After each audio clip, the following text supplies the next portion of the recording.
Mana bu rasm. Baqirmaydigan onalar bormi? Men qarab turibman 6 kishini ko'zim endi. Men endi tushundim nima belimda kosaning izlari qolib ketganini. Ayniqsa kimdir cho'milayotgan payti. Hamma eshigim taqillatadi. Ochib qarasam, xating xunuk deydi. Bu mana bunday edi bu bola avval. Men refleksda 7si bilanmi 9si bilanmi do'ramanda. Platforma chetida turmang. Bekatga poyezd kirib kelyapti deydi. Maytsam bo'lyapti.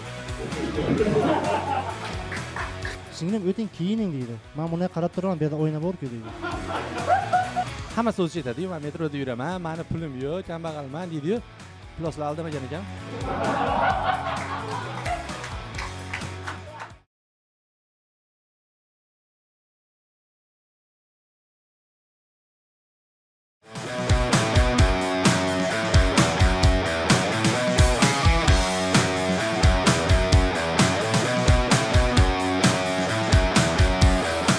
Ruxsat berasizlarmi? Bitta odam bilan tanishsam men ham.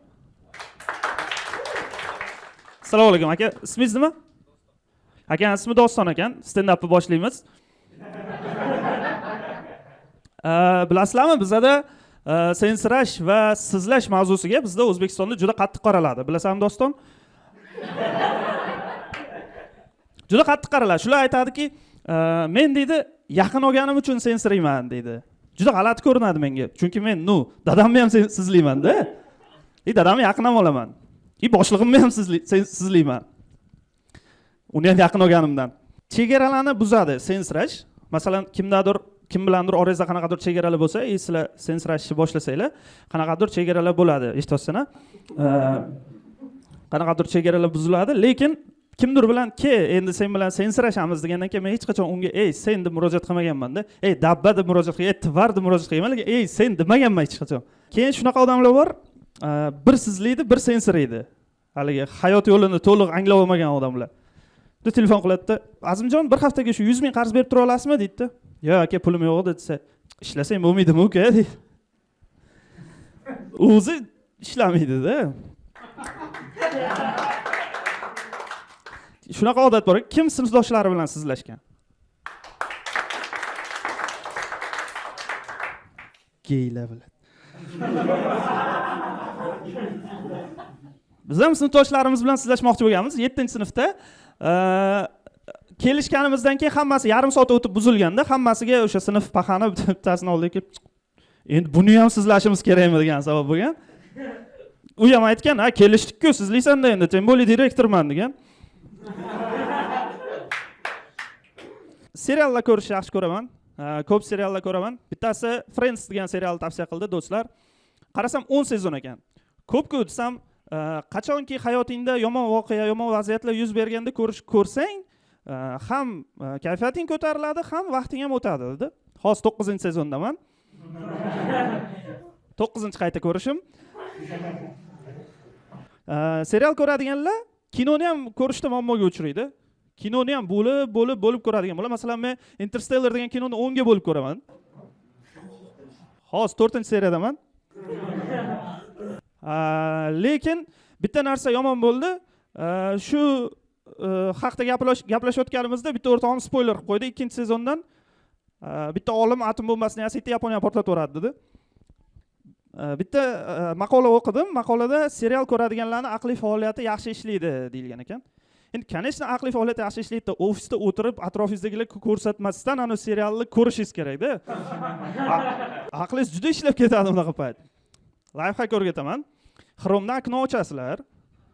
Serialga kirasizlar. Tushirib, eng kichkina shaklga keltirasizlar.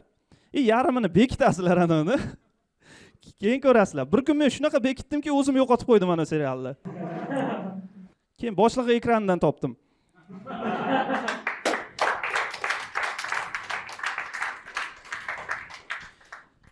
Gruziyaga borib keldim yaqinda, aylanib keldim.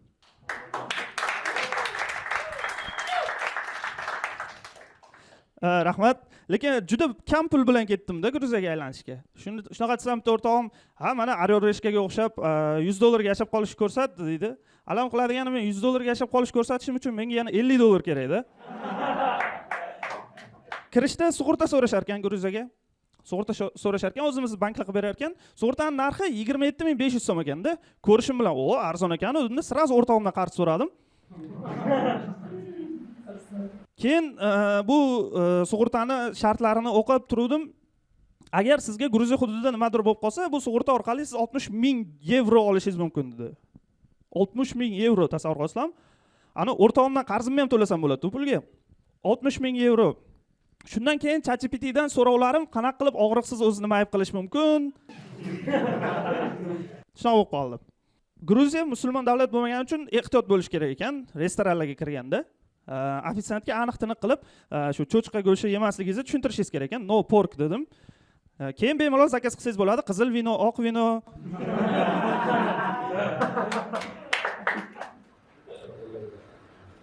Uydagilarni nonushtada qiladigan siyosiy suhbatlari menga zarar berib qo'yapti. Ayam qanaqadir kanallardan xabarlar o'qiydi-da, nonushtada aytib beradi. Amerika bilan Rossiya deydi, Baltika uchun talashar ekan deydi. Men refleksda 7si bilanmi, 9si bilanmi deyapman-da.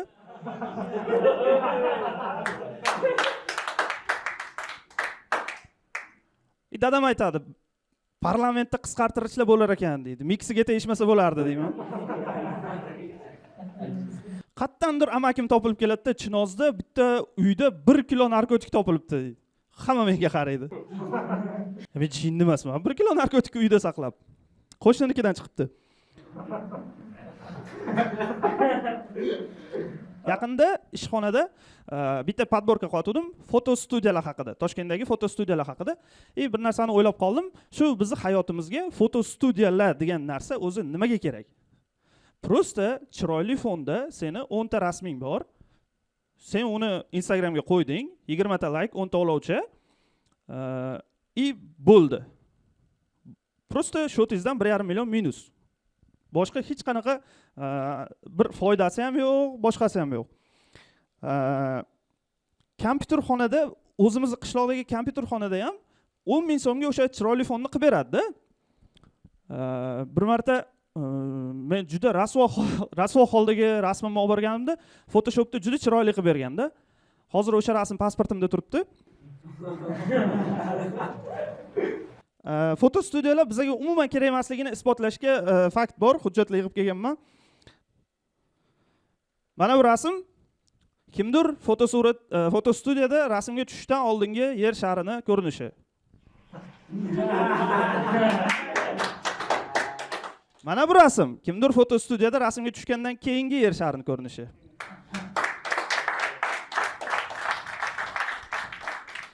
Sizlar aytishinglar mumkin, Azim, bu mem shablon bilan hamma narsani qadrsizlantirish mumkin deb. Yo'q, bunga ham isbotim bor. Mana bu rasm yer shariga yadro bombasi tushishidan oldingi yer ko'rinishi. Mana bu rasm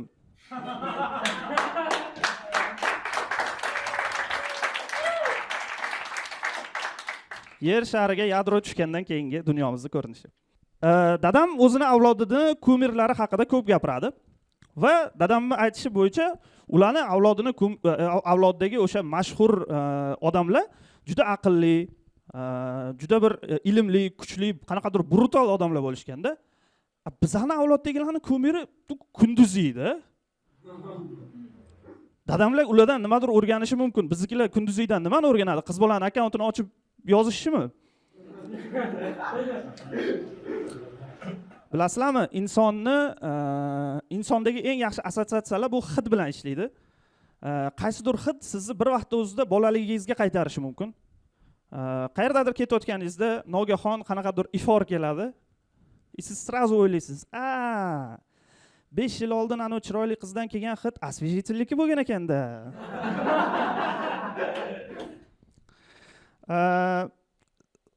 Bu chiqishim oxir edi.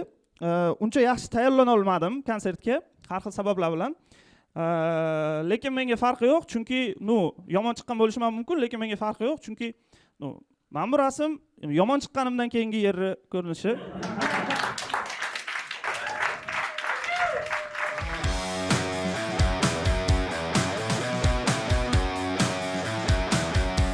Meni ismim Bekislom va meni dadam Family bakalashga deb chaqiradi.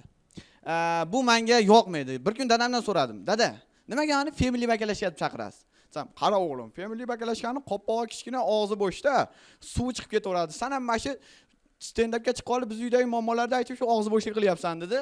Men 19 yoshman. Bu juda ham g'alati yoshda. 19 yosh bu xuddi family bakalashgan ko'z oldingizga keltiringlar-da. Ana uning ichida suv bor-ku. Mana shuncha kamda to'ladi siz.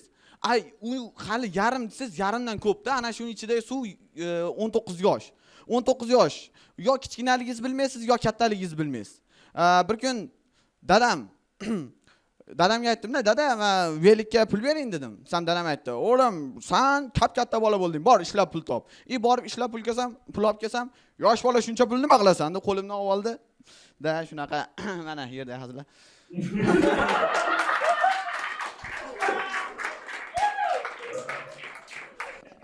Men tojikam. Men tojikam. To'g'risi, dadam tojik bo'lgani uchun men ham tojikman. No, onam o'zbek. Xavotir olmanglar. Onam o'zbek, men sizlar bilaman. No, maktabda men rostdan ham ona tilini o'qiganman. Chunki onam o'zbekda. Onam o'zbek. Ona til ustozimiz menga xating xunuk deydi. Men ustozimizga aytdim. Ustoz, bachkanamsiz. Meni xatimni sizdan boshqa birov ko'rmaydi dedim. Desam, keyin hay dedi. Keyin bilsalar agar kim vodiyda yashasa, vodiyda ko'chaga so'rtak qilinadi, ani uni qushlar cho'qimasligi uchun varoq bilan o'raladi-da.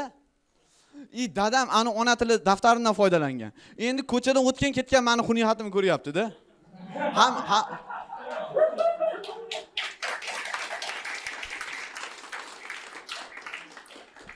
Hamma eshigim taqilatadi. Ochib qarasam, xating xunuk deydi.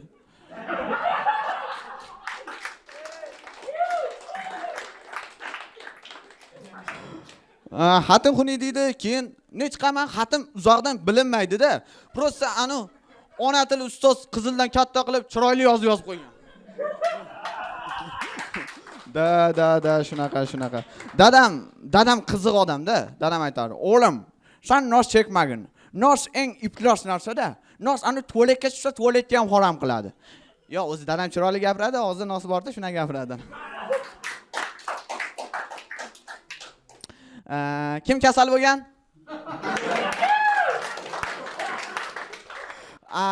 Kim hozir tirik qolgan? Men ham yaqinda kasal bo'ldim. Juda ham g'alati kasal. Ichib ketdi. Ichib ketdi kasal juda ham g'alati. Mana ichib ketdi, misol uchun aralash quralash yeysizda, anu hazm bo'lmagan ovqat otilib og'zidan chiqib ketadi. Anu hazm bo'lgani otilib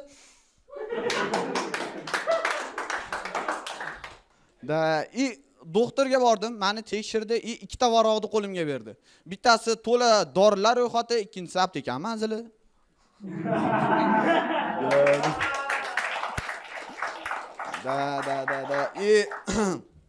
Aptekani manzili. Men doktordan so'radim. Doktor, qovun yesam bo'ladimi? Men qovunni yaxshi ko'raman. Doktor aytdi. Torviz ye, meni ichingni yuvadi, ichaklayingni yuvadi dedi. Nargi xonaga kirib, nargi vrachni urdim-da. Chunki uni 5 yildan beri ichingni yuvadi, klizma qilardi-da meni.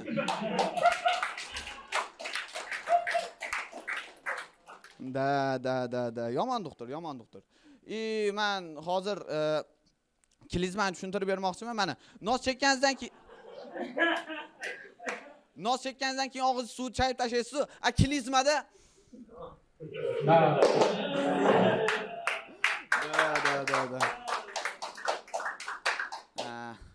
Men ani vrachni urdim dedim, biroz asabiy odamman.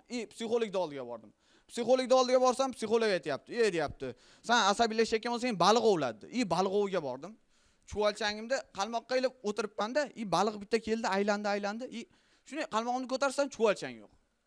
Yana chuvalchangni qalmoqqa ilib tashladim. Yana baliq aylandi, shuni ko'tarsam, chuvalchang yo'q. Asabimga tegdi ani baliq. Suvga tushib ani baliqni shuni jabrasidan ushladim-da.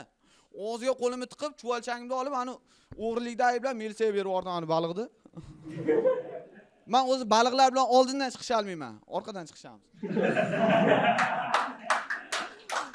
Meni xotiram past, boshida aytib qo'yishim kerak edi, men xotiram past, xotiram bilan muammolarim bor. Misol uchun yaqinda 9-may qanaqa bayram edi? Xotira haqida, xotiram yaxshi. Men o'sha kuni ani qo'shiqni eshitishni yaxshi ko'raman. Maylimi, dicha azoblasam. umr o'tar, vaqt o'tar. Xonlar o'tar, taxt o'tar. Lekin hech qachon chiqmas. Yodimdan chiqib ketib qoldi qolgani. Shunaqa. Keyin kimda bardak qo'shni bor? Kimda qo'shnisi bardak? Anu kombo qanaqa bo'ladi? Ularning kombosi bilasizmi? Uyga usta tushgandan keyin kombo bo'ladi. Yana ham bardak bo'ladi. Ustalar istalgan joydan bardak qila oladi. Uyda usta kelgan, men hasharaga kirganman, ularning uyiga sovchi keldi. Uyga sovchi keldi, uyga kirdimda sovchilar xullas hashar bo'lyapti, ular uyga sovchi kelgan. Bitta xona o'zlari turadigan uy, uni yonida mehmonlar uchun tayyorlab qo'yilgan uy. Ani mehmonlar adashib narigi uyga kirib ketdi-da, o'zlari turadigan uyga. Bunday kirdi, bu yer omborxona bo'lsa kerak-a dedi. Men shu yaqin atrofda edim, bunday qarandi. Opa, sizlardan oldingi sovchilar ham xuddi shunaqa deydi. Unday qaradi, uka, xotir olmang, bizdan keyingilar ham shunaqa deydi, dedi. Da shunaqa dedi. Keyin ona qo'shni menga xunuk qaradi. O'ta xunuk qaradi. Men to'g'risi qo'rqib ketdim. Keyin eshigim tagiga bir nimalar to'kib ekanini ko'rib qoldim. Qarasam qabriston turpog'i. Voy. Men ana opadan o'ch olmoqchi bo'ldim-da. Va men ustalarning oldiga kirdim. Akalar, uyimda 100 tacha g'ish bor edi, kerak emasmi? Sen davay deyishdi. Men qabriston turpog'idan 200 g'ishni aylantirdim. Va olib kirib berdim. Ana ustalar oxirgi urishgungacha qarab turdim-da g'ishni. Oxirgi dona urildi, bo'ldi. Men kreativni maraz qiladigan odamman. Xudoga shukr. Mana endi ana opa o'lgandan keyin, balki tirikligida ham qabriston ichida yashaydi. Hech qanchaga bormasdan nimagadir ham anon o'g'li qamalib ketib qoldi. Bilmayman nimaga bunday bo'ldi. Hayronman. Xullas qamalib ketib qoldi. Nimaga? Chunki qiz bolaga gap otganda 15 sutkaga qamashgan. Anu qizdan borib dastlab soat so'ragan, keyin soatini so'ragan. Keyin shunday bo'lib qamalib ketib qoldi. Svidanka degan narsa bor. Kim biladi? Svidanka degan narsa bor ekan. Bordim, uchrashdim, gaplashdim. Keyin o'rtog'imning oldiga bordim. Keyin o'rtog'imning oldiga bordim, hammasini aytib berdi. U meni family vakillashga chaqiradi. Nimaga unaqa deb chaqiradi? Hayronman. Meni yerda hazillar boshlandi. Family vakillashga chaqiradi. Men so'radim, nimaga meni family vakillashga chaqirasan? Sen qara, uni qoppog'i bo'sh dedi. Og'zi bo'sh dedi, suvi to'kilib ketadi. Sen ham qizlar ko'rganda og'zing bo'sh, suving to'kilib ketadi dedi. U meni Bek Islom o'zi ismim, lekin Begi deb chaqiradi. Uyda men yo'q bo'lsam, dadamga telefon qiladi, Begi bormi deydi. Anon ismi Nosirjon-da. Men o'ch olaman deb, "Ali, nos bormi?" desam, dadam meni so'katdi.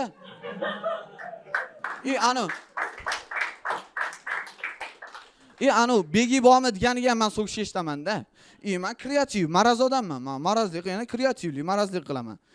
Anu xullas uni o'yladim, uni dadasi yo'q. Va men ismimni Dadaxonga o'zgartirdim. Va ana endi u meni ismimni hech qachon tog' ayta olmaydi. Mabodo u tog' aytsa, u uchun travma, men uchun maqtovda.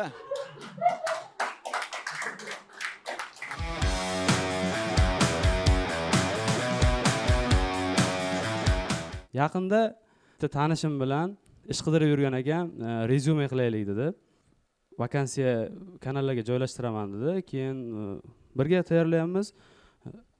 Uni oldingi ishxonasida ayol kishi rahbarligi esiga tushib qoldi-da. Ustunliklari degan joyga avval ayol kishi ishlatgan deb yozib qo'ydi.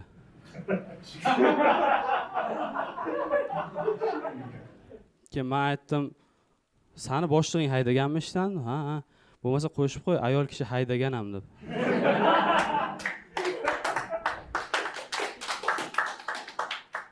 Eng zo'r kasbdan bittasi, zo'r emas, mana kamroq gap eshitadigan kasbdan bittasi bu go'rkovlik. Ular hech qachon mijozlari ayb topmaydi-da. U xuddi ular qilgan ish kommentariyasi o'chirilib qo'ygan-da. Boshqa kasb egalaridan portfolio so'raladi-ku, so'ragan payt Instagram sahifasini tashlab beradi, linkini, Telegram kanal linkini tashlab beradi. ulardan so'rasanglar lokatsiya tashlab beradi. Tabiiy jarayon, odam o'ladi. Masalan, tanishlar o'tib qolsa, vafot etib qolsa, hozir internet rivojlandi, ta'ziyani ijtimoiy tarmoqlar orqali bildiramiz baribir. Xo'p, stories qilamiz. Lekin stories qilganda o'sha marhumni profilini atmetga qilib nima kerak? Sizlar qo'rqmaysizlarmi? U dabovat qilib qo'yishdan. Yoki like bo'lsa, ya? Yoki direktdan yozsa, nimaga bu rasmni qo'yding xunugidan? Eng rahim keladigan hayvonlardan bittasi bu tovuq. Juda ham tovuqqa qiyin. Chunki eng oliy xo'rlanish ularda. Ular qovurishdan oldin qarsillab pishsin deb bolasiga tuxumga bulab oladi-da. Kibr juda yomon narsa. Kibr hatto sportda ham taqiqlangan. Mana oddiy futbolda ham outdan to'p tashlayotgan paytda qoidasi bor. Oyoq yerdan uzilmasligi kerak.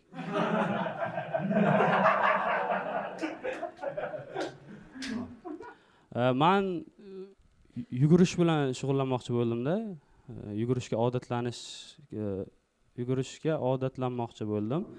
Keyin Telegramda guruh bor ekan, yuguruvchilar guruh bor ekan, qo'shildim va birinchi bo'lib ular menga maqola yuborishdi. Shu yugurish foydali tomonlari va havaskorlar uchun har xil tavsiyalar bor ekan. O'qidim. Aytyaptiki, yugurish eng universal sport turi bo'lib, hech narsa kerak emas. Eng arzon sport turi deyapti-da. Keyin foydalarini o'qidim, tavsiyalarni o'qidim. Oxirida aytyapti, siz haqiqatan ham yugurmoqchi bo'lsangiz, brend krossovka oling, smartwatch oling, suv idish oling, sifatli futbolka oling, shortik oling deb. Toshkent Citydan uy oling dedi. Masalan, ko'pchilik 80-90% erkaklar yoshligida orzusi futbolchi bo'lish. Masalan, futbolchi bo'laman deb orzu qiladi. Lekin yuguruvchi, yengil atletikachilar ham yoshligida yuguruvchi bo'laman deb orzu qilganmikan? Yuguruvchi kelajakda yuguruvchi bo'laman deb orzu qilish uchun siz har kuni it quvgan bo'lish kerak-da. Afrikalik atletlarni yaxshi qatnashishining sababi ham shu. Siz agar mahallada Shermat akam it quvsa, egilib tosh olib otasiz qochib ketadi. Cho'lning o'rtasida sizni sher quvsa, egilgan paytingiz sher qaraydi-da. Bir umr qum o'ynab o'tasizda keyin. Futbol mashg'ulotiga borgan sportchi mashg'ulot boshlanishidan oldin yugurib qizib oladi. Masalan, voleybolga borsangiz ham birinchi mashg'ulotdan oldin 5-10 minut yugurib qizib olasizda. Ana yuguruvchilar mashg'ulotga borishdan oldin nima qiladi? 10 minut futbol o'ynab, 10 minut voleybol o'ynab, keyin dals yuguradimi? Shunaqa odamlar bor, ertalab turib yuguradi-da, barvaqt turib. Haykal qo'ysa arziydi ularga. Ertalab turishni o'zi bir jasorat. Keyin yana yugurish ham. Men barvaqt turib 9 da ishga borsam bayram yoki dam olish kuni. Men shu ishga bormaydigan kunlar vaqtli turaman o'zi. Hozir Instagramlarda tennis, qizlar orasida tennis ancha urfga kirdi-a. Siz ham kuzatyapsizlarmi? Tennisga borishadi, Pinterest bo'lib rasmlar qo'yishadi, qanaqadir estetik ko'rinish uchun. Men statistikasini o'rgandim shuni. 1 soatlik mashg'ulotda qizlar birinchi 15 daqiqani kiyim almashtirishga sarflar ekan. Keyingi 15 daqiqani yugurib qizib olish uchun. Keyingi 27 daqiqani bir hafta qo'yib borish uchun stories, rasm, video olishga sarflar ekan. Va qolgan 3 daqiqani ana to'pni qidirishga sarflar ekan. Tennis sharhlarini ko'rganmisizlar o'z televizordan? Tennis o'yinini ko'rganlar bormi? Men bir 10-15 yillar oldin maktabda o'qib yurgan paytlarim tennis ko'rardim-da. Sportdan berardi. G'anisher Rahmatullayev sharhlardi. Juda ham tennisga ovozi tushgan odamda. Mayin Serena Williams o'ynayapti-da, qaysidir o'yinda, finalda. G'anisher Rahmatullayev sokin sharhlayaptilar uni. Keyin aytib qoldilar. Serena Williams avvalgi Avstraliya Open turnirida finaldan keyin BBC nashriga shunday intervyu bergan edi. Deydi, jim bo'lib qoladi, intervyuni qidirgan ketadi aka. Odamlarga eng qiziq joyi shu. Ana aka intervyuni qidirgan ketadi bu yoqda.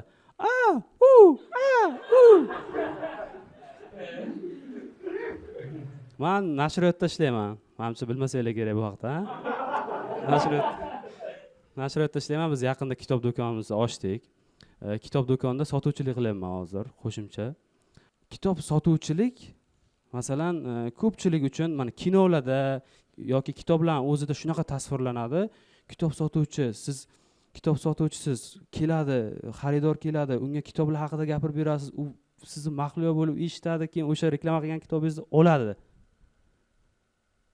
Lekin realda unaqa emas. Shu keladi, screenshot. Uzumdan screenshot. Kitob nomini ham aytib o'tirmaydi. Screenshotda kitob ko'rsatgan odamga siz hech qanaqa kitob o'tkaza olmaysiz. Hattoki o'sha kitobda boshqa nashrini ham, muqovasi boshqacha bo'lmasa olmaydi. Kitob do'konimiz Chorsuda joylashgan. Chorsu kitob do'konlar qatori bor bilsanglar. Ishlashni boshlaganimdan keyin kasal bo'lib qoldimda, dori kerak bo'lib qoldi, dorixona qidirdim. Yo'q, u atrofda dorixona yo'q ekan. Menimcha ular kitob shifo degan gapni to'g'ridan to'g'ri tushunganda. Kitob do'konda ana uyda yosh bolasi bilan qolgan onadek o'tiraman-da. Odamlar kelib olib tegib ketaveradi. Orqasidan to'g'rilab chiqaman. Yo, olgan narsani qaytarib qo'ymaydi-da joyiga. Umuman manaman degani ham qaytarib qo'ymaydi. Bitta ikkita endi bir yaxshi odamlar bo'lishi mumkin, lekin ular ham olib joyiga qaytarib qo'ymaydi. Ular endi yaxshi odam-ku, to'lab olib ketish kerak.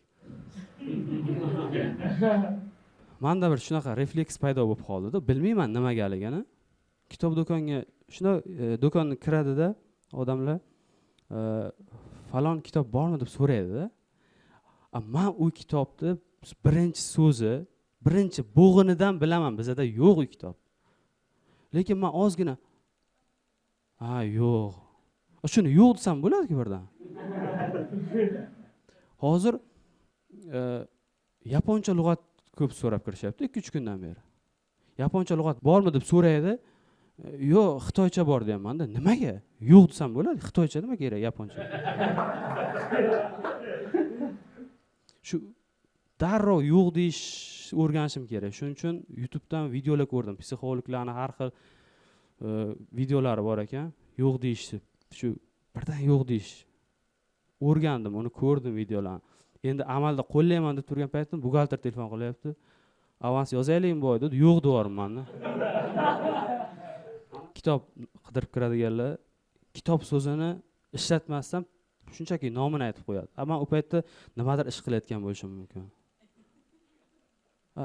Men xuddi ijtimoiy so'rovnoma o'tkazayotgandek tuyuladi-da. Kiradi, baqirmaydigan onalar bormi?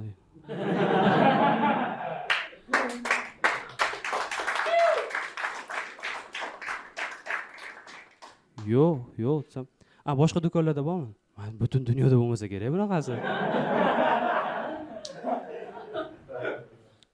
Bir qiz kiryapti-da, kelishingizdan non olib keling deydi. Nima ovqat qilasiz?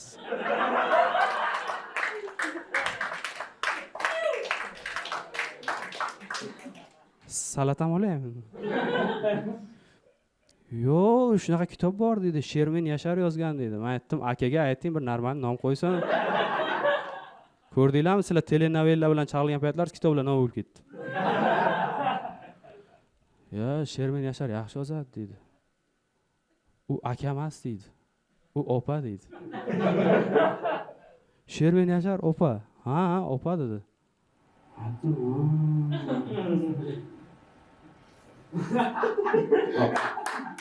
Opalar uchun boshqacha ism taxalluslar bor-ku, masalan, Shenlik o'g'limi, bir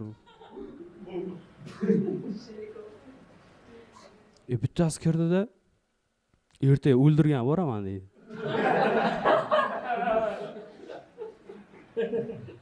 Nima? Ertaga o'ldirgan boraman deydi. Men siz hammaga aytib yurmayman uni. Lekin o'sha payt har ehtimolga qarshi 1-2 ni ham terdim birdan.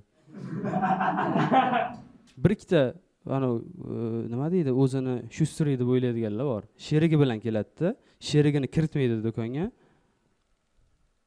Yo'q bu yoqda deydi. Qayerdan bilasan bu do'konda o'sha kitob yo'qligini? Men yashirib qo'ygandirman balki. O'shaning uchun so'rash kerak. So'rasa, men o'ylab turaman-da, "Ha, yo'q" deyman.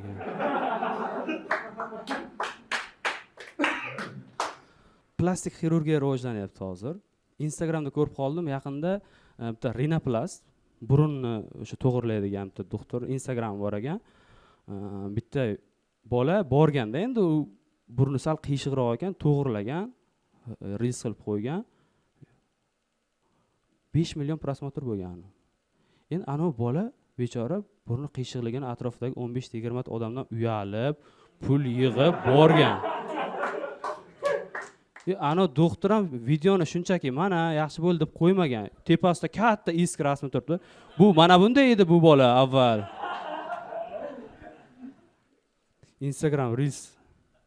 Siz Reels ko'rib o'tirasizlar. To'xtang degan payt to'xtaysizlarmi?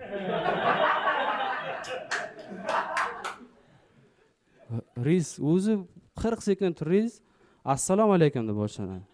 Aliga olasizlarmi sizlar? Bir ikkitasi prank qilmoqchi bo'ladi-da, xonadagi o'sha oldidagi odamga prank qilmoqchi bo'ladi Reelsda.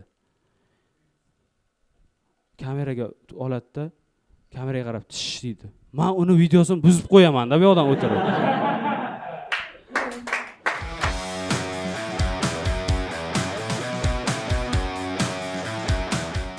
Xo'p, assalomu alaykum, xayrli oqshom.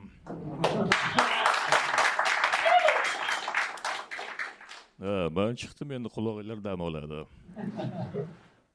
Men bir narsani so'ramoqchiman.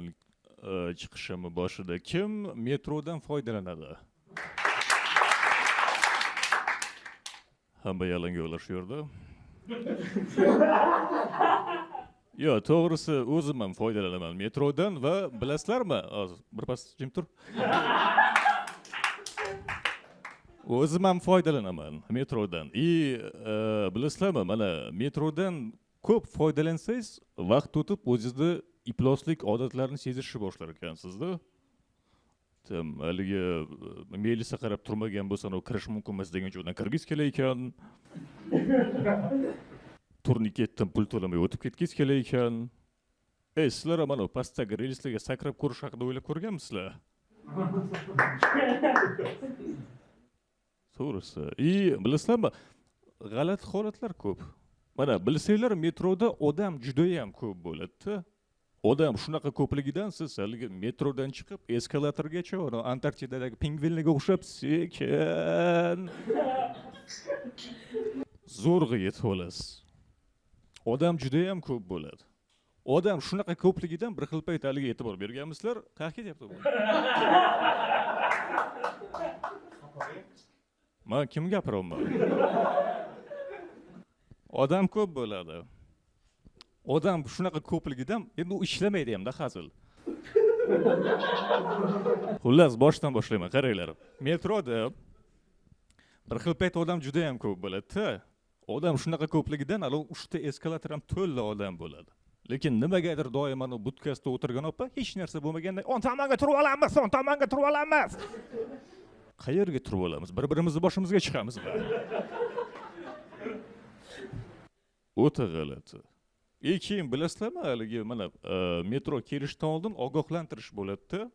Haligi hurmatli yo'lovchilar, platforma chetida turmang, bekatga poyezd kirib kelyapti deydi-da, men aytsam bo'lar ekan.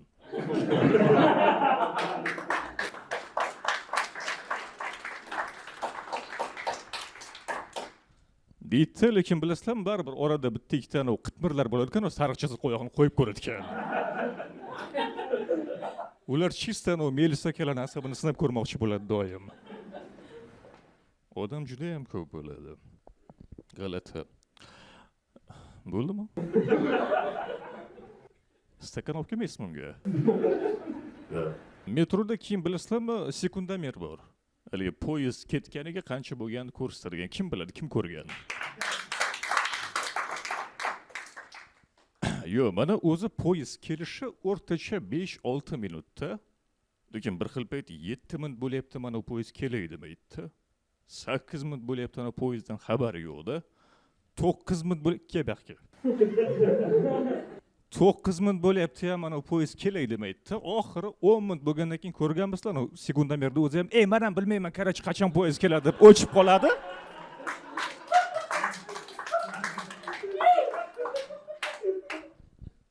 O'ta g'alati. Молодец, men yaxshi chiqar ekanman. Yo'q, просто shuncha paytdan beri chiqishimda heyt ko'p-da. Ey, buni ovozdan boshqa mavzusi ham bormi? Bu bolaga boshqa ish topib beringlar. Bu hali uyimdagilarni yozganlar.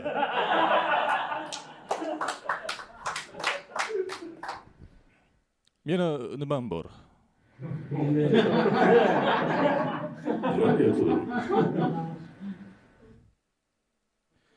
Xullas bir xil payt odamga alam ham qiladi. Chunki siz ana u poyezdni kutasizda, ana u ham ataylabdan kelib to'xtamay o'tib ketadi-ku. Qayerga shoshyapti? Maylisi bormi uni? Qancha hozir har xil yangiliklar chiqqanda hokimlar metroda yuribdi ekan degan. Kim biladi, balki ishxonasiga borib kelayotgandir.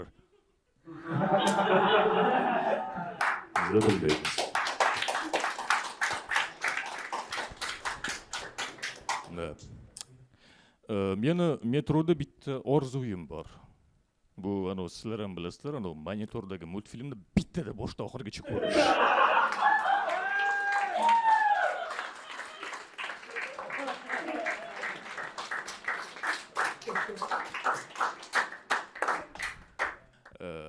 Keyin bir xil payt e'tibor berganmisizlar, haligi metroda ketayotgan paytingiz haligi hamma joy band bo'ladi, bitta joy bo'sh bo'ladi. Alonga hech kim o'tirmaydi. Bu bilasizlar, mana xuddi uydagilaringiz bilan osh yeganingizdan ustida bir dona go'sht qoladi-ku. Aloni yeb ko'rish haqida siz ham oldingizdagi odam o'ylab ko'radi, lekin siz hech narsa bo'lmaganday punagingizni buzmasdan osh yeyishda davom etasiz. Avtobusdagi holat juda battar. Bundan battar. Avtobusda yurayotgan kambag'allar bormi qani? O'zim ham yuraman, o'ylab edim, bunaqa bu kostyumlar kiyganim bilan.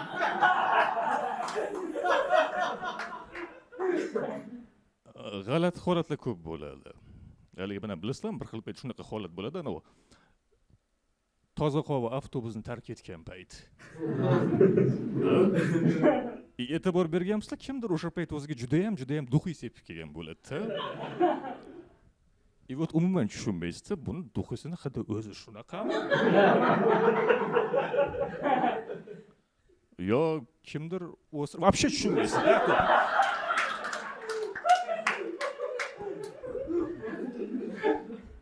Shunda g'alati. Men sizlarni bilmadim-ku, lekin avtobusda tushayotgan paytim o'zimni xuddi Kalmar o'yindagi ishtirokchi o'xshab his qilaman. Ulgursa tushib oldingiz-da, bo'lmasa ketdingiz. Gapingizni ichingizda qolib ketib, men tushmoqchi edim.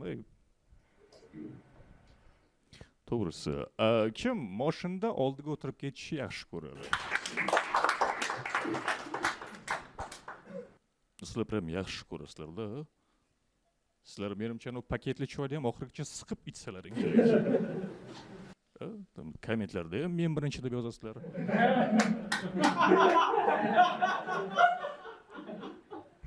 Twitterda ham o'tirsalaring kerak. Shaxsiy fikr faqat menda bor deb o'ylaydiganlar. Lekin meni qo'rquvim bor ekan. Oldida o'tirib ketishga.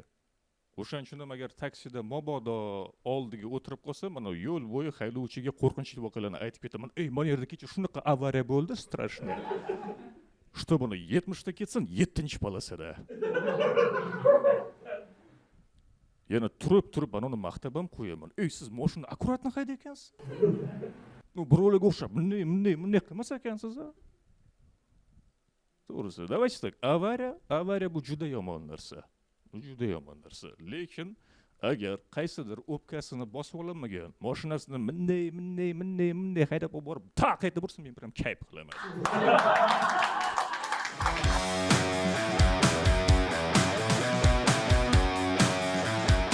Men otaman. Otaman. O'zi вообще otalik bizning uyda ota kasb hisoblanadi. Chunki otam ham ota bo'lgan ekanlar. Otamning otasi ham ota bo'lgan ekan. Otalar shunaqa xislati bor ekan. O'zi erishmagan narsasiga bolam erishsin derkanda. Men ham shunaqa deb o'ylayman, bolam erishsin deb, lekin o'ylashimcha o'g'lim katta bo'lguncha Shahlo Ahmedova qarib ketsa kerak ancha. Menga qizim ko'proq o'xshaydi.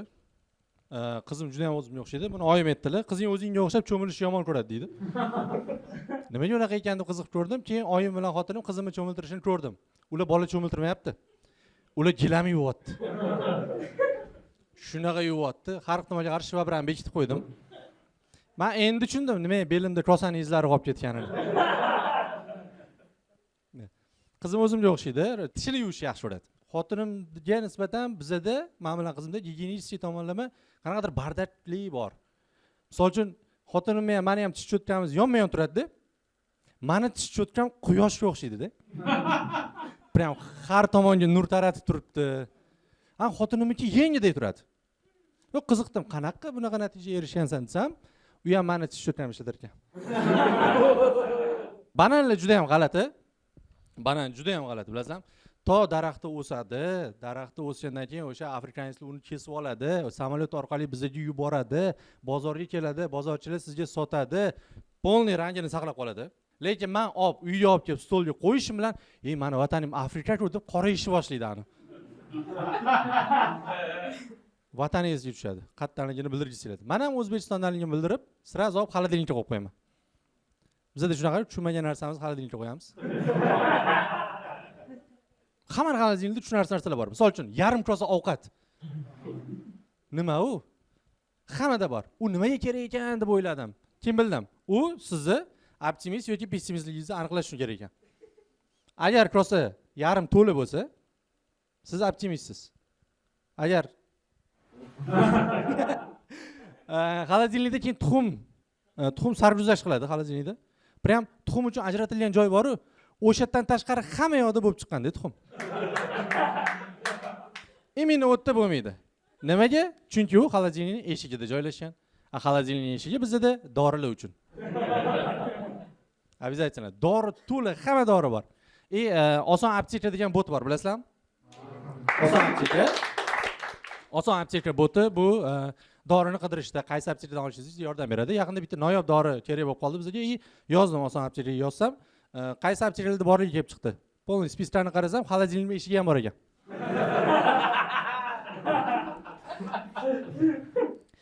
Uydagilar haqida gaplashib, uydagilar biznes boshlayotgan ekan.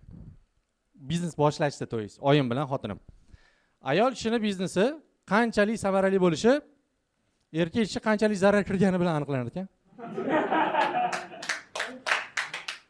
Xotinim bilan oyim biznes qilamiz deyishdi. Qanaqa biznes desam, har hafta mahallamizga bitta odam kelib, baklashlar olib ketayotgan ekan. Kilosiga 5000 dan to'layotganda. Uydagi hamma baklashlarni yig'ishibdi. Hamma baklashlarni kucha qilib qo'yishganda. Qancha bor ekan, unda ko'tarib ko'rdim, taxminan 2 kilo. Yaxshi, malades. Ketdim ishga. Kechasi qaytsam, kiloli marojniy olishgan. O'shan puliga. Kiloli marojniy 30 ming turadi. Qanaqa u? Bor yo'q 10 ming chiqardi desam, yana baklashlar bor ekan, topdik deyishdi. Yaxshi, malades deb marojniy yeb uxladik. Ertasi kuni uyg'ondim, uyimizga kulleri suvini olib kelishdi. Kullerchilar suv olib keldi. 4 ta suv olib qolishim kerak, 4 ta suv olib qoldim deb eski baklashlardan beraman deb shunda oshxonaga kirsam, kuller baklashlari yo'q. İçimde nimadir, hozir butun hovlini qidirsam ham baribir topolmasam kerak. Bordim, akalarga tushuntirdim, shunaqa sinib qoldi, bittasini berib yubordim. Xullas, yo'q, nima qilishim kerak desam, u har bittasiga ishtiraf 10 mingdan berishni kerak edi.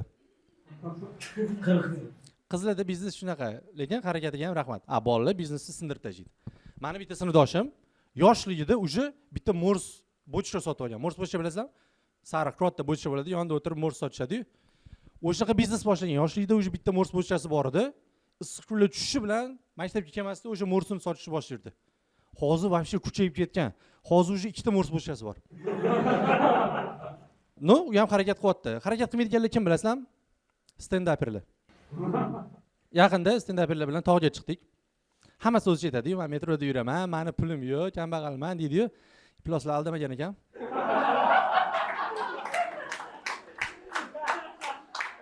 Veys tog'i rasxodmanga tushdi. Ularning qilgan ishi qulog'im pardasini yirtish bo'ldi. Uchalasi turib olib karaoke aytdi-da. Quloq bunaqa zo'rlangandan keyin parda sog' qolmasligi aniq. Uchtasi karaoke aytdi, uchtasi har xil ashula aytdi, uchtasi bir paytda aytdi. A mikrofon ikkita. Bittasi qo'liga pult olgan. Uydan olib kelibdi. O'sha kuni bechora uydagilar faqat telenovelar ko'rgan. Uchtasi baland shunaqa edi, quloq mayli, tog'daji qimirlab ketyapti ularning ovoziga. Sizlarga orada SMS keladi-yu, ehtiyot bo'ling, lavina apasini tog'da deb. O'sha payt men o'g'aylarim karaoke aytayotgan bo'ladi. Meni ovozim o'zimga yoqmaydi, mikrofonda yoki zapisda ovozim juda ham yoqmaydi o'zimga. Men Telegram Premium sotib olganman. Telegram Premium sotib olishimdan yagona maqsad bu voice o'chirib qo'yish sistemasi. Bo'ldi. Boshqa maqsad yo'q. Lekin men bilan tanishgan odam har safar Telegramda birinchi yozadigan narsasi, "Aka, voice'ingizni ochib qo'ying, rolls tashlab bo'lmayapti" bo'ladi. Sen o'ylaysan, meni ovozim o'zimga yoqmaydi. Seni ovozing menga yoqarmidi? Oching, gapim bor dedi, keyin ochdi majbur xotinimda. Hazil yozibdi. Hazil yozgan. Endi e'tiboringiz uchun marhamat, Diyora Chorxo'jayeva hazillari. İlk marta soqovlarni sinfiga kirgan o'qituvchi hammani yo'q qilib qo'yibdi.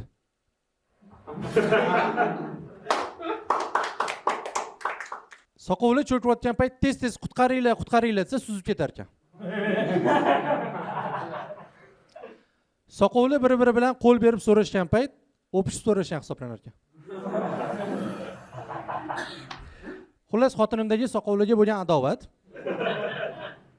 unga beraman degan 5000 so'mimni parkovishga berib yuborgan kunimdan boshlangan. E'tibor berdinglarmi? Hozir Bridget'i borlar, bemalol kuladigan bo'lib qolibdi. Cho'zi bizabrazi. Biz yoshligimizda Bridget'i bor sinfdoshlarimiz uyalgandan og'zini umuman ochmasdi. Umuman javob bermasdi. Uy chiqib kelgan bo'lsa ham. Mabodo maktabni bitirganda ham hali Bridget'i olinmagan bo'lsa, majbur parkovishlik qilardi. Yaqinda bitta qizni ko'rdim. Bridget taqib olgan, ochki taqib olgan, kitob ochib olgan. Unda meni g'azabimga tegadigan hamma narsa mujassamda. Undan tashqari ochki bilan kitobi ham bor. Ertasi shuni qarayapman, xuddi o'sha qiz yana, xuddi o'sha betni ochib olgan yana. Kitobda siljish yo'q. Kim bilsam u book blogger ekan. Book bloggerlar yaxshi o'zi. Book blogger emasmi? Aniqlash uchun bitta zo'r yo'li bor. Notebookni qaraysiz, ochgan payt kamerasiga lekoplaster yopishtirib qo'ygan bo'lsa, u book blogger bo'ladi. Hozir book blogger tanish hammada bor. Ani bor, kinosini ko'rib olib, kitobini o'qiganman deb maqtanib yuradiganlar bo'ladi. No, hammasi ham emas. 10% yaxshi, zo'r book bloggerlar bor haqiqatan. Shu gapimni eshitgan 100% book blogger, men 10% kirsam kerak deb o'ylaydi hozir. Bilasizlarmi? Yaqinda bitta qaror qabul qilinar ekan. Yo'q, qabul qilindi, millionmi bilsanglar aytvoringlar. Mahbuslar, qamoqxonadagi mahbuslar har bitta o'qigan kitobi uchun qamoq srogi qisqartirilar ekan. Bo'lyaptimi shunaqa narsa? Loyihada. Agar bu narsa amalga oshib, mahbuslar kitob o'qishni boshlasa, birinchi kitob bitirishi bilanoq book bloggerdan bitta ko'proq kitob o'qigan bo'ladi. Bu chet elda oldindan bo'lgan loyiha edi. Chet eldagilar haqiqatan mahbuslar o'qiydi, srok qisqaradi, srok 3 kunga qisqaradi. Bitta hojamiz Graf Monte Cristo degan kitobni boshlabdi. O'qiganlar tushunardi hozir. Qochish haqida, qamoqdan qochish haqida. Lekin ungacha yetib bormagan. Aka kitobni boshlagan payt o'sha qamoqxonadagi sheriga, bu kitobmi deb kitob oxirini yetib qo'yibdi. Ana uni so'yib yuboribdi-da, yana 3 yil olibdi. No, sport bilan shug'ullanish kerak. Biz yoshlikda shug'ullanardik, uje tashlab qo'ydik. Hozirgi bolalar yoshlikdan shug'ullanadi, lekin pretenziya bor. Yoshlar futbol o'ynaymiz, endi yoshlar bor. Yosh bolalar ham keladi bizga, 99-2000-yillar. Nima deydi? Deydi, polya rezinkasi chiqib ketibdi, bo'lmaydi bu polya. Deydi, tepasida setkasi yo'q ekan, tropda uchib ketyapti deydi. Bizning davrda polya bo'lmagan. Biza asfalt topsak bo'ldi-da. O'sha yerda futbol o'ynaydik. Bizani mahallada yagona asfalt bu katta ko'chada edi. Mashinalar o'tadigan joyda. Mashinalar o'tmaydigan yagona payt bu qizil chiroq. O'sha qizil chiroq 40 sekunda. Biza futbol 12 time 40 sekundda o'ynardik. Qizil yonib, sariq yonguncha bo'lardi. Futbolda g'olib gollar sonidan hisoblanmasdi. Kimning komandasida nechta tirik qolgan sonidan hisoblanardi. Qaranglar, hozir so'rovnoma o'tkazamiz. Chiqishim og'irdi, bitta so'rovnoma. Oldin qizlardan so'rayman. Qizlar oranglarda, qizlarning orasida o'g'il bola bilan qiz bolaning o'rtasidagi do'stlikka ishonadiganlar bormi? Okey, endi bolalar. O'g'il bola bilan qiz bolaning do'stligiga ishonadiganlar bormi? Voy, pluslar. Qizlarga maslahat. Ko'rayotgan bo'lsangiz, singlim. Qaranglar. Bo'lmagan gap. Javob beraman mana shu o'g'ayninglar. Bir haftada kamida bir marta sizni o'ylab, mana shundan yaxshi xotin chiqarmikan degan fikrga boradi. U qonimizda bor, tabiatimizda bor. Qiz bolaga faqat do'st sifatida qaraolmaydi o'g'il bola. O qiz bolani do'sti o'g'il bola bo'lsa, faqat ikkita toifada bo'lishi mumkin. Birinchisi tor shim kiyadigan bolalar. Ularni bolalar deb amata bo'lmaydi. Tor shim kiyadi, kalta o'ynay kiyadi, PUBG o'ynaydi, har xil. Ikkinchisi, qizlar bilan do'stlashadiganlar. Ular keng shim kiyadi. Ular do'stiga bo'lgan munosabatini bildirmasligi kerak.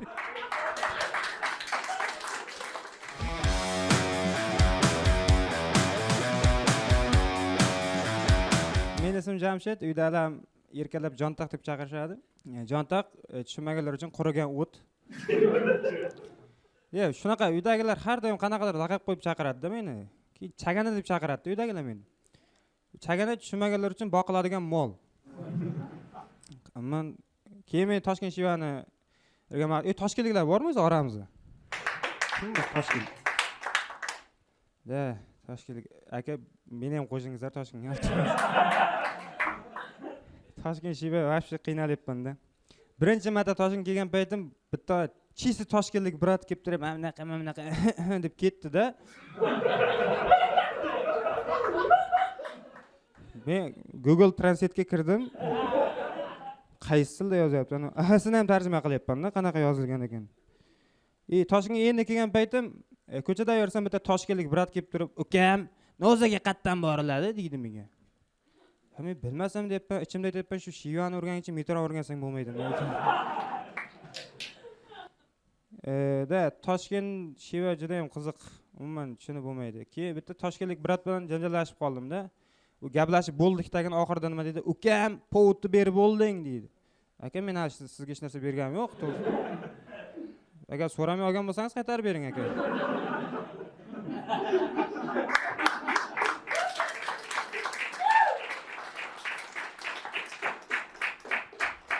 Toshkent Shivani nimaga o'rgana olmayapman desam, miyani pamyat to'lib qolibdi-da Shivaga. O'zim Shivani korzinkaga solaman desam, u virusga o'xshagan narsa. O'chmayapti-da вообще. Toshkentga kelishimdan yangi maqsad Toshkentdan propiska olish. Endi kulgili tuyulishi mumkin, mayli. Chunki Toshkent propiska bilan meni turishim bir-biriga yo'qoldi deyish mumkin-da. Lekin toshkentliklarni bir xillariga aytaman, ba'zi birlariga ajratish yaxshi emas. Viloyatlik toshkentlik ajratish yaxshi emas. Yaqinda bitta taksiga chiqdim-da, toshkentlik brat ekan. Men Toshkent sentrga olib borib tashlang desam, chirchiqqa olib borib tashlagan meni. Telefon qildim, aka dedim, bu Toshkent sentr emas ekan-ku desam, men sentrda yurardim bu yerda deydi. U ham boshqa joydan ekan. Keyin Toshkentga kelgan paytim pulim bor-da, kissamda. Pulim bor. Keyin bitta taksiga mindim. O'zi metroga umuman xayol yo'q metroga tushish. Pul bor, zo'r bo'lish kerak, taksida yurish kerak Toshkentga kelgandan keyin. Boshda kelganda. Keyin bitta taksiga o'tirdim, aka dedim, "Qarochi Toshkentni polay aylantirib chiqasizman" dedim. U aytdi, "Bo'ldi" dedi. "Puling bormi?" "Aka, puldan muammo yo'q, haydavering." 2 soat aylandik. Keyin narxini aytdim, mendan puldan muammo paydo bo'ldi.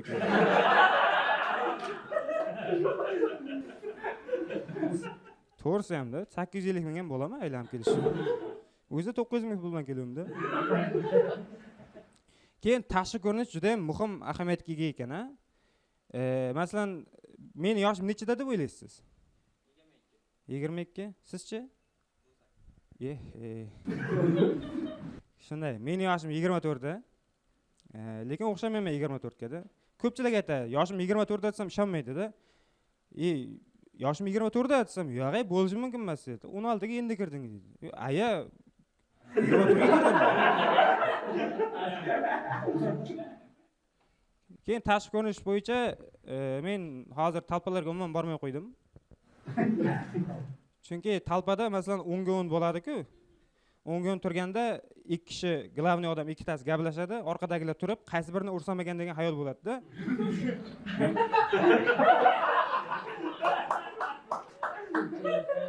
Ne qarab turibman 6 kishini ko'zim endi. Tushunib qoldim-ku. Qaysi tomonga qarab qochsam ekan? Shunday, talpa boshlanib ketdi, hammasi meni uryapti-da. Biladi-da, kuch yetadi menga. Hammasi bu o'zimizdagilar ham urib ketyapti orada.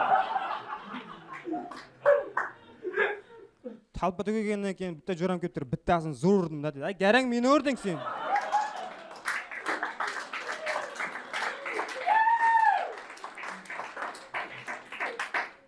Nimaga urding meni desam, endi ularga kuchim yetmadi, senga kuchim yetadi.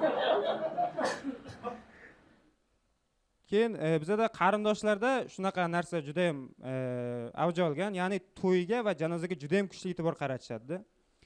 Bir kun tog'am keldi. Uyda o'tiribman, tog'am keldi. Jamshid tur dedi, ammang qizni uzatyapmiz, to'yga borishimiz kerak dedi. Tog'a, Zaynabman, bora olmayman, ko'ryapsiz-ku dedi. Yo, tur Jamshid, ketamiz, yur, ket, kiyimlarni kiy dedi. Xo'p, eshikni yoping, chiqaman hozir. Umuman tushunib bo'lmaydi-da. Keyin men kvartirada turaman Toshkentda. Lekin bu kvartiralar narxini ko'rib odam tabiatli yashagisi ham keladi. Kvartirada turaman Toshkentda.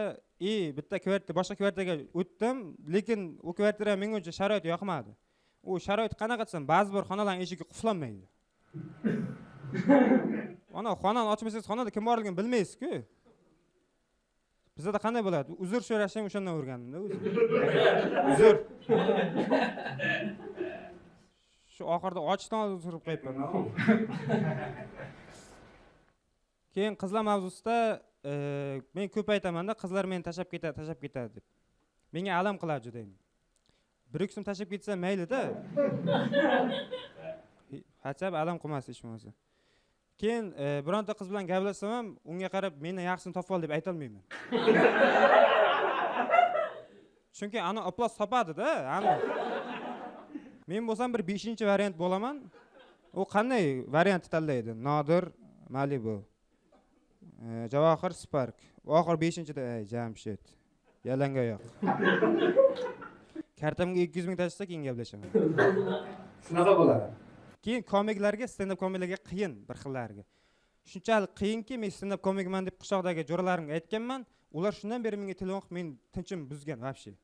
Bitta jo'ram telefon qilib, "Jamshid, sen stand-up komiksan, gaplarni yorib berasan" dedi. Menga bitta qiz mana yerda gapiryapti, shuni bitta yediradigan gap aytib ber dedi. Nima dedi senga desam, siz tushunmaysiz, umuman odam bo'lmaysiz." To'g'ri aytibdi-ku qay. Rahmat, jo'ra telefon o'chirib qo'ydi. Anaga telefon qilib, "To'g'ri aytibsiz-ku" dedi.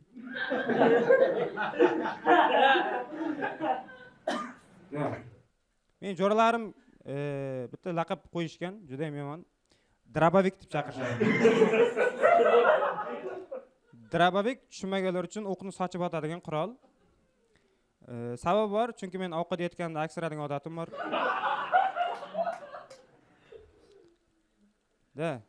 Menga ko'pchilik aytishadi, "Nimaga o'zing ustingdan kulasan buncha chiqib olib turib" dedi. O'zingiz aytingizda, men turishimda kimning ustidan kulalaman men?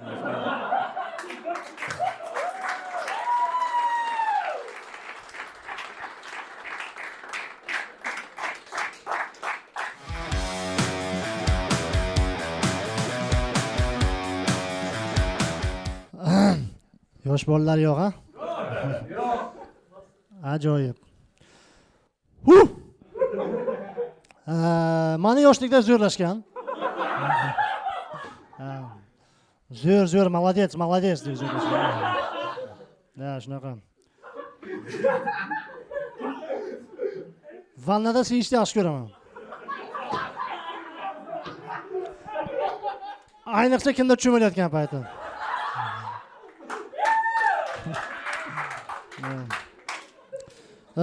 Men Toshkentga taksiga kelmoqchi edim. Lekin taksistlarning aytishiga qaraganda ularni mashina haydash noqulay ekan, kimdir tizzash deb turgan payti. Shunaqa. Bir narsaga e'tibor berdimda, bilasizlarmi, sizlar ham ko'rgan bo'lsanglar kerak reklamalarni, ko'pincha reklama qilgan kinolarni premyera kelasi yil deydi-ku. Bu mana bu saraton yoki og'ir kasallikka uchragan uchun haqorat emasmi? Yana bir narsaga e'tibor berdim. Sizlar ham e'tibor bergan bo'lsanglar kerak. Soqovlar qo'ldan kelgancha gapirar ekan. Bilasizlarmi shuni?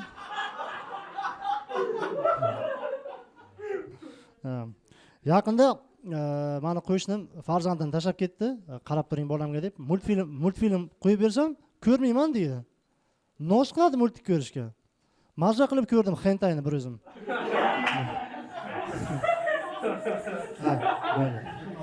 Rostini aytsam, hayotda juda ham ko'p qiynalganman, haddan ziyod. Agar meni hayotimni kino qiladigan bo'lsak, bilmayman qanaqa janrda bo'ladi. O'zimga ko'p savol berdim. Qanaqa janrda bo'lishi mumkin? Melodrama. Bo'lishi mumkin edi. Lekin haqiqiy pornuxa bo'lar ekan. Shunga ko'p hayotni aytargan. No, o'ylab ko'rdim. Nima uchun? Demak, hayot meni yaxshi ko'radi. Yaxshi ko'rmaganda bu holatlar bo'lmasdi. Xo'p, e'tibor bergan bo'lsanglar, ayollar erinchoq bo'ladi. Erkaklarchi xotinchoq. Men o'zim ham yalqovman. Ish yo'qmas yalqov bo'lyapman kundan kunga. Даже shu darajadagi, даже shaxmat ham o'ynagim kelmayapti-da. Chunki shaxmatda ham yurish kerak-da. Shu darajada. Uyga borsam, yaqin shunaqa holat bo'ldi. Uyga borsam, ko'ylaklarim kir, shunaqa darajada yalqovman. Uyga borsam, ko'ylaklarim kir. Svet yo'q. Kir yuvim kelmayapti. Otar oldim ko'ylagimni. Ertalab uyg'onsam, haligacha svet yo'q-da. Shuni olimda, birodek kiysa bo'lar ekan. Shuni ustimga kiydimda, aka chiqib stand-up aytib beryapman sizlarga. Shu darajada. Bir do'stim yaqinda bir ochiq haqiqat bilib qoldi xotini haqida. Xotini 3 yildan beri xiyonat qilayotgan ekan eriga. 3 yildan beri. 1 yil sal ko'proq xiyonat qilibdi, ya'ni kabisa yilga to'g'ri kelgani uchun. 2 yil nisbatan. Shunaqa darajada. Uni urdi. Shaxsan meni fikrimcha ayollarni urish kerak emas. Agar ayol kishi senga xiyonat qildimi, sen ham unga xiyonat qil. Xuddi shu erkak bilan. Namoz normalni biladi menimcha. Bilasizlarmi, bir marta sotgan odam yana qaytib sotadi. Bunga yaqqol misol bozordagi savdogarlar. Menimcha. Hozir e'tibor bergan bo'lsanglar, hamma joyda butiklar chiqib ketgan, bemalol kiyinsa bo'ladi. Bizning davrda hozir ham borki, men lekin shaxsan butikdan kiymayman, chunki birinchidan pulim yo'q butikdan kiyinishim uchun. Ikkinchidan bozorda kiyish mazza qilaman, chunki bozordagi o'zini atmosferasi boshqacha bo'ladi, bilasizlarmi? Shunday borsanglar agar apacha o'tirgan bilan burgamoqchisizlar-ku. Bacham kiysanga to'g'ri keladi, burg deydi. Ha, kiyinadigan joyingiz bo'lmasa, "Kema pardani ushlab turaman" deydi bunaqasiga. Yosh katta. Mendan nima yoshasiz, nimani ko'rmaganman deydi. Xo'p deysiz, bunaqasiga yechasiz. Buni otaror burukdi. Bacham rostdan ham ko'rmagan ekanman deydi. Biz erkaklar unday emas. Erkaklar ayollarning kiyimini kiydirgan unday qilmaydi albatta. Alohida xonasi bor. Singlim o'ting kiyining deydi. Men bunday qarab turaman, bu yerda oyna bor-ku deydi. Shunaqa.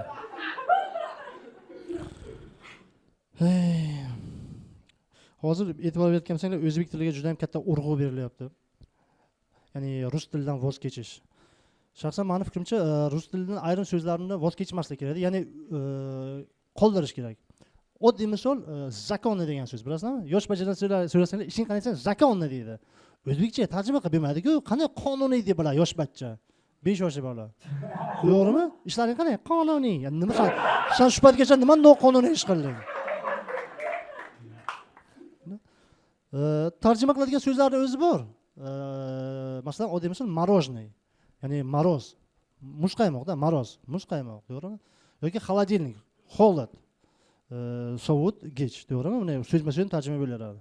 Yoki chang yutgich, pilisos, pil chang yutgich, nima qilishda yutgich. Yoki veshalka, kiyim, eshalka ilgichda, xuddi shunga o'xshagan narsa. Yaqinda bir joyga shu ishga kirmoqchi bo'ldim, mendan so'rayapti-da shu, dokumentlaring qanaqa, hujjatlaring bor deb. Men aytaman, shunaqa hujjatlarim bo'lsa, pravang bormi deydi. Men shu paytda men qanday tarjima qilishim? Huquqing bor degani bo'ladimi bu endi? Bu vashi dahshat qo'rqinchli-da, nabarot. Bir qarashda muhabbatga ishonadiganlar bormi aytgancha? Kim ishonadi bir qarashga muhabbatga? Qaranglar. Bir qarashda muhabbat bo'lsa, demak bir qarashda nafrat ham bo'ladi. Va men buni isbotini topdim. Buni aniq bir isboti mana bu yangi tug'ilgan chaqaloqni ona dedogga tashlab ketishdi. Shuni tug'adi. Yo'qmadi. Bir tanishim bilmayman-ku, mansab amal odamni o'zgartirar ekanda. Amal odamni o'zgartirar ekan. Akbar bilan Antoniyni bilmadim, lekin amal o'zgartirar ekan odamni. Kecha-yu kunduz ishxonada, kecha-yu kunduz.